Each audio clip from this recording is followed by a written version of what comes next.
So we're coming up on the 5 minute and the zest. There it is. So we're gonna pop open the lid. Still smells amazing in here. So we got the 5 minute hop edition.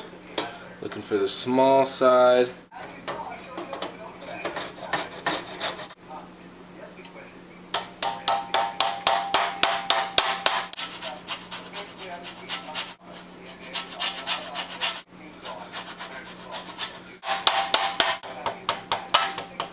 There we go. So I just added the last bit of hops in here for the 0 minute. After I added the lemon, it didn't really want to come back up to a boil. Don't really know why, but I also, like I said, threw in that last addition of hops.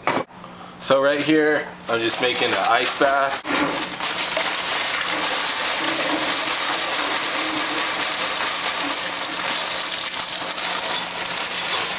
We want to get the wort under 60, or excuse me, 70 degrees before we pitch the yeast.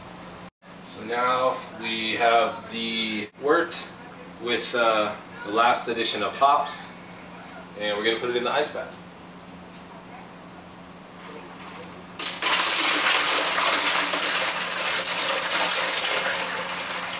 So now is a very crucial point. Anything that touches the wort from now on has to go in the sanitizer.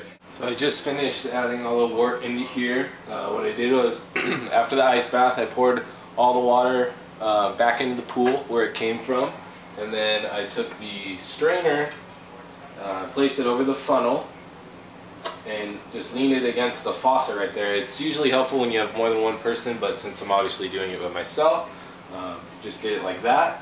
We have just a tiny little bit. This strainer helps catch any of the extra hop remnants that are in there and stuff like that that you don't really want in your beer. So, but it's cool if you get a little bit. I had some in my first batch. So, just so you can kind of see, that's some of the stuff that's being caught with the strainer. So we'll just put that back. So we are gonna pitch our yeast. Okay, so we got the yeast. Give it a little bit of space so you don't drop any or waste any. And I'll give you guys a close-up. Hold on. Here we go. So first thing I'm gonna do is pour in the yeast carefully.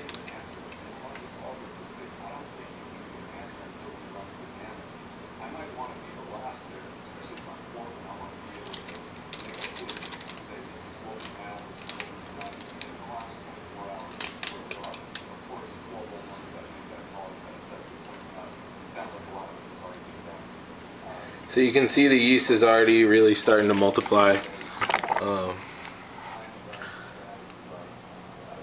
See how it's filling up that little corner right here? It'll be gone in just a sec. So yeah, I mean, just that little packet already. So now we're gonna aerate it.